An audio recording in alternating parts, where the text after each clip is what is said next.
Bureau report, India news. अब देश का सवाल क्या है? देश का सवाल है कि महागठबंधन में सीट शेयरिंग का फार्मूला तय हो चुका है। एनडीए में सीटों पर मोदी के हनुमान चिराग मान जाएंगे। आरजेडी पर लालू कार्यकाल के जंगल राज का ठप्पा लगा हुआ है। तेजस्वी क्या उससे पार पा पाएंगे? बिहार चुनाव में मोदी नीतीश एनडीए का चेहरा होंगे और महागठबंधन के लिए ये कितनी बड़ी चुनौती होगी? ये तमाम देश के सवाल पर आज हम चर्चा करेंगे। चर्चा के लिए मेरे साथ मौजूद हैं भारतीय जनता पार्टी के वरिष्ठ नेता और प्रवक्ता एसएन सिंह, प्रोफेसर सूरज मंडल जो कि कांग्रेस के प्रवक्ता हैं, इसके साथ साथ सारिका पासवान है जो कि प्रवक्ता आरजेडी के हैं। सबसे पहले मैं बात करूंगा और समझने की कोशिश करूंगा। एसएन सिंह मेरे साथ मौजूद हैं। एसएन सिंह साहब, विधानसभा चुनाव होता है, एक उत्साह होता है, मुद्दे तैर रहे होते हैं, लेकिन सबसे ज्यादा जो सरदर्द है वो सीटों का होता है। क्या इस बार एनडीए में सीटों को लेकर कोई सरदर्द की स्थिति है? मैं इसलिए पूछ रहा हूं क्योंकि यहां पर मांझी भी आपके साथ है, चिराग पासवान भी आपके साथ है और बीजेपी जेडीयू में बहुत ज्यादा मारामारी नहीं है। उनकी स्थिति करीब करीब तय है कि भैया जितनी सीटों पर तुम लड़ रहे हो उतनी सीटों पर हम लड़ रहे हैं। लेकिन मांझी कह रहे हैं कि हमने अपने कार्यकर्ताओं से कह दिया कि सभी सीटों पर चुनाव लड़िए, और उधर चिराग पासवान भी कह रहे हैं कि साहब सीटें तो 40 चाहिए वरना फिर 243 पर लड़ा जाए। देखिए, मुझे लगता है कि मनोज जी, आप तो एक वरिष्ठ पत्रकार हैं और आप बहुत सारे चुनाव को कवर किए हैं। चुनाव के समय में बहुत सारे ऐसे लोग होते हैं जो ऐसी बातों को कहते हैं, लेकिन भारतीय जनता पार्टी अपने सहयोगियों के साथ, पूर्णता के साथ चुनाव लड़ती है। आप देखे होंगे अभी 2024 आवाज किसकी आ रही है? नहीं, आप बोलिए, मुझे लगता है अभी आप देखे होंगे 2024 का जो आम चुनाव हो रहा था उसके संदर्भ में एक चर्चा करूंगा जिससे सारी चीजें क्लियर हो जाएंगी। एक तरफ एनडीए लड़ रहा था, दूसरे तरफ एनडीए अलायंस लड़ रहा था। एनडीए अपने सहयोगियों के साथ संपूर्णता के भाव से लड़ रहा था। ऐसा नहीं था कि पश्चिम बंगाल में जैसे एनडीए अलायंस के लोग लड़ रहे थे कि भाई ममता बनर्जी बाकी जगह पे सपोर्ट करेंगी, पश्चिम बंगाल में विरोध करेंगी। इसी तरह लेफ्ट जो है वो केरल में विरोध कर रहा था और बाकी जगह एक हो रहा था। आम आदमी पार्टी दिल्ली में विरोध कर रही थी, बाकी जगह एक हो रही थी। तो ये सारी चीजें ऐसे जगह पे होती हैं जहां विचारों में मतभेद होता है, जहां कॉमन मिनिमम एजेंडा बन नहीं पाता है। भारतीय जनता पार्टी का आप देखे होंगे पहले भी कि अगर हम बिहार का चुनाव पहली बार भी लड़े और वहां हम ज्यादा सीट भी पाते हैं तब भी अपने सहयोगियों को सराखों पे बैठाते हैं। इस नाते मुझे लगता है कि एनडीए में किसी भी तरह का कोई मतैक्य नहीं है, कोई विरोध नहीं है।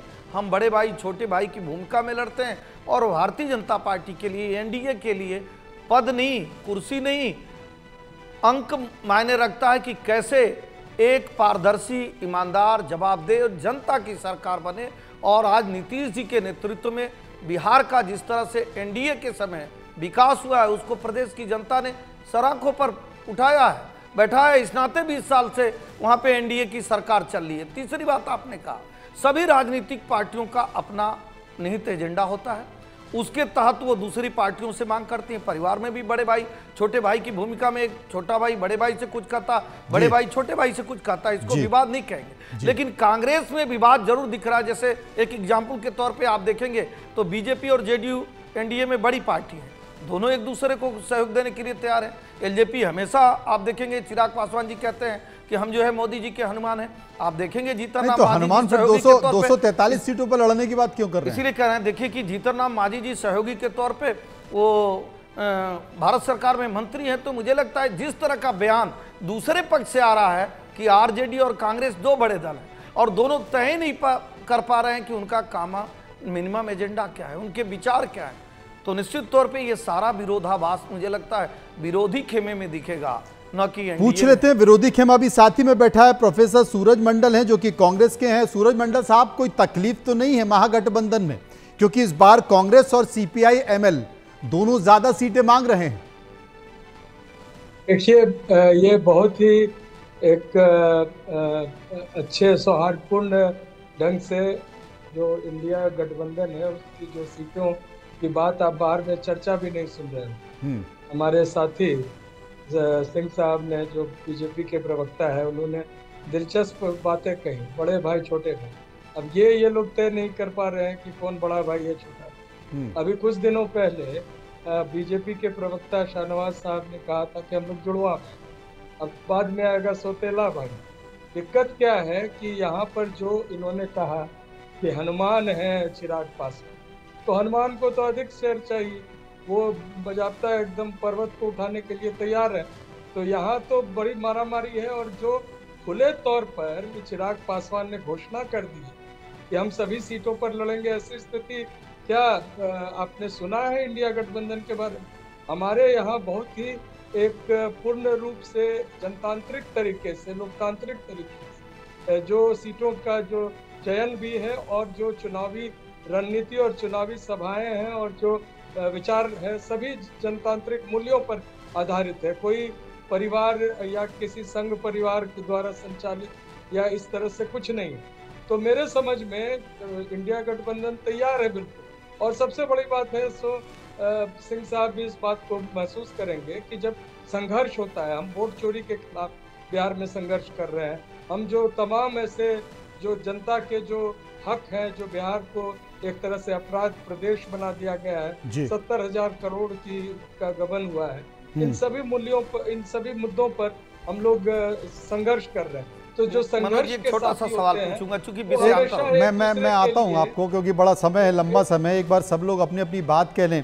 सारिका जी बची हुई हैं, सारिका जी कोई मनोज जी, अच्छा इसी से जुड़ा हुआ है, क्योंकि वो दूसरे तरफ बोलिए। अभी इन्होंने कहा कि हमारे में मत है कि नहीं है, कोई विरोधाभास नहीं है, तो क्या आदरणीय सुन लीजिए आप अच्छे से, आप बोलिएगा, मैं नहीं बोलूंगा। क्या मुकेश साहनी जी को आप अपने सहयोगी के रूप में नहीं देखते हैं?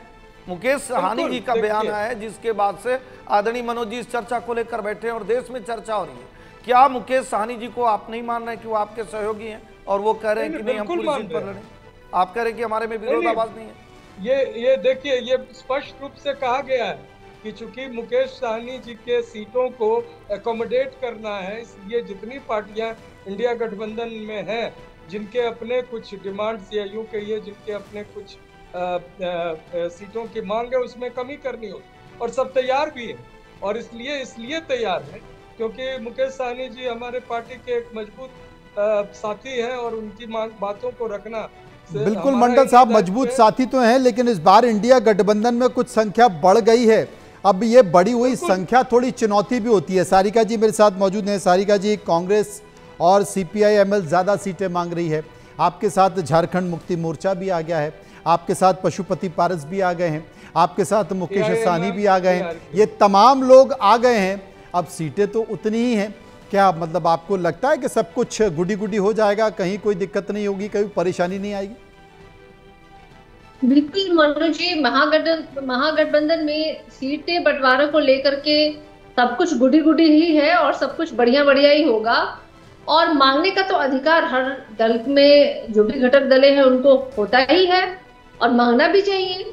लेकिन देखिए, विधानसभा की कुल सीटें जो हैं वो 243 हैं और जो भी दलें हैं जो हमारे साथ पिछले बार विधानसभा चुनाव भी लड़े और अभी कुछ नई दलें जो हैं वो जुड़ सकती हैं हमारे साथ, तो निश्चित रूप से सबों का बंटवारा किस आधार पे होगा, हमारे शीर्ष नेतृत्व इस बात को बड़े अच्छे से तय कर लेंगे और सब कुछ बहुत ही अच्छे से हो जाने वाला है। हमारे विपक्षियों को इसकी चिंता करने की आवश्यकता नहीं है। लेकिन देखिए, अभी हमारे बीजेपी वाले भाई बोल रहे थे कि कॉमन मिनिमम एजेंडा जो है वो एनडीए में बड़ा अच्छा से काम कर रहा है। भाई, ये कैसा कॉमन मिनिमम एजेंडा है भाई, जिसमें कि इनकी एक दल जो है, जिस दिन भारतीय जनता पार्टी बिहार में बिहार बंद बुलवाती है, ठीक उसी दिन जदयू ने एक अलग कार्यक्रम रखा और इनके और एक सहयोगी दल हैं जो अपने आप को, जिन्होंने स्वघोषित राम का स्वघोषित हनुमान अपने आप को बताते आए हैं। चिराग पासवान जी ने शक्ति प्रदर्शन के तौर पे मुजफ्फरपुर में उन्होंने एक बड़ी सभा रख दी थी। और अब इन दोनों की आपने देखा कि इन दोनों की तो खैर दो धुर में है ही है, जहां एक तरफ चिराग जी की पार्टी कहते हैं कि वो पूरी सीटों पे चुनाव लड़ने की तैयारी कर रहे हैं, दूसरी तरफ मांझी जी का भी एक अलग ही राग जो है वो अलापना उन्होंने शुरू कर दिया है। अब तो मांझी जी भी दावा कर रहे हैं कि उनकी पार्टी जो है वो पूरी की पूरे 243 सीट पे चुनाव लड़ने की तैयारी कर रही है। भाई बताइए तो कैसा भाई ये कॉमन एजेंडा है? एक ही दल है, एनडीए के सारे ये सब तमाम दलें जो है एक ही एनडीए के हिस्सा है, बावजूद इसके सभी की सोच विचार और जो मांगे हैं वो बिल्कुल ही अलग है। अब देखिए, अब ये लोग कहते हैं कि छोटे भाई बड़े भाई की बड़ी अच्छी समीकरण है और हम लोग सब बढ़िया से कर लेंगे। तो पहले तो तय कर ले, 40 सीट वाले बड़े भाई हैं और 80 सीट वाले छोटे भाई हैं। तो छोटे भाई और बड़े भाई की मजबूरी हमने देखी है। उनकी मजबूरी इतनी बड़ी होती है कि नीतीश जी कभी भी कब कहां चले जाएं, इस डर से, इस भय से वो हमेशा ही अंडर प्रेशर रह करके उन्होंने काम किया है। कहां चले जाएं और क्या कह दें, कब कह दें, क्या संकेत दे दें, नीतीश जी का भरोसा नहीं है। उदाहरण के तौर पर मैं बताना चाहता हूं, बक्सर